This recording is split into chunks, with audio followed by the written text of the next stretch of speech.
For the next few minutes, I ask you to engage in a difficult exercise. It is not a prediction, but a projection, a what-if scenario based on a pattern of rhetoric, past actions, and stated intentions. The premise is stark. What would happen to our world if a second Trump administration, emboldened and unconstrained, pursued a policy of repeatedly invading multiple sovereign nations? We are not talking about a single debated intervention. We are talking about a pattern of invasion against, perhaps, drug cartel strongholds in Latin America, or regimes labeled as state sponsors of terror, or nations perceived as hostile. The justification would likely be framed in the language of America first, of decisive action, of ending threats before they grow. But the consequences would ripple far beyond any battlefield, unraveling the world order we have lived within for decades. First, the immediate shock, the death of the rules-based order. For all its flaws, the post-World War II system was built on a foundational principle: borders are not changed by force. The UN Charter, for all its inefficacy at times, set a norm. If the world's most powerful military, led by a president who has expressed admiration for autocrats and disdain for alliances, begins to routinely violate sovereignty, that norm shatters. It becomes a green light. It tells every regional power with a grievance, the era of rules is over. Might makes right. We would see a cascade of invasions. Russia feeling further vindicated, China regarding Taiwan, regional conflicts exploding. The law of the jungle returns. Second, the collapse of the alliance system. NATO, built on Article 5, an attack on one is an attack on all, cannot survive if its leading member is the aggressor. How could a German chancellor or a French president stand shoulder to shoulder with a president who is simultaneously invading Mexico or Venezuela? The alliance would fracture. Nations would rush to hedge their bets. Some would seek nuclear weapons for the first time, realizing American security guarantees are now conditional and volatile. South Korea, Japan, Saudi Arabia, nuclear proliferation would accelerate dramatically.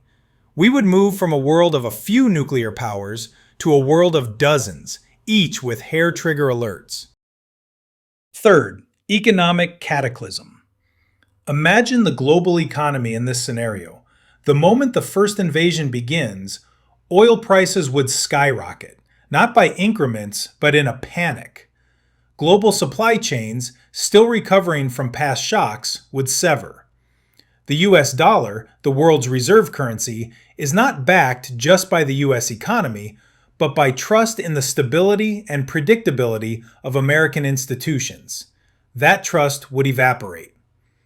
Sanctions would be levied against the United States.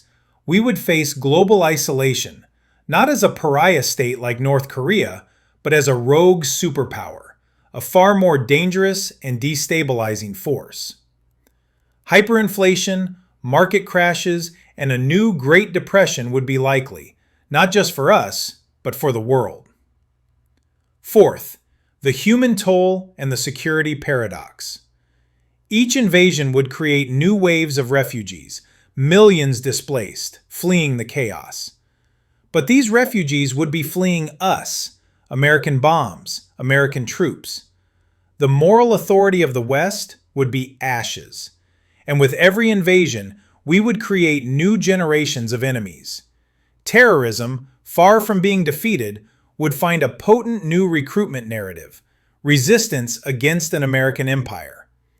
Our own veterans would return from endless, legally dubious wars, questioning their purpose. We would become less safe, not more, trapped in a spiral of blowback and perpetual conflict. Fifth, the end of America as we know it. At home, such a path would require the final transformation of American democracy into a permanent security state. To sustain multiple wars, you would see the imposition of censorship, the silencing of dissent as unpatriotic, the further erosion of civil liberties, and an economy permanently on a war footing. The cherished ideal of a republic, not an empire, would be extinguished. we would become the very thing we once proudly stood against. Finally, let's consider the world left for our children. It would be a world where diplomacy is dead, replaced by the threat of the drone. A world where climate change, pandemics, and cyber threats, problems that require unprecedented global cooperation, go unaddressed because no one can work with the destabilizing giant. A world of fortified borders, deep suspicion, and constant, simmering conflict. This is not a partisan issue. It is a human one. The question before us is not about one leader's temperament, but about a fundamental choice of worlds. Do we want a world where power is checked by principle, where allies are partners, and where leadership means building coalitions to solve common problems? Or do we choose a world where the strongest nation sets a precedent of endless invasion, triggering a domino effect of chaos that will inevitably crash upon our own shores? The stability of the last 80 years was not an accident. It was a conscious, if imperfect, project. To abandon it for a doctrine of perpetual invasion is to light a fuse to the very foundations of global peace. The explosion would not just be out there. It would consume our prosperity, our security, and our soul.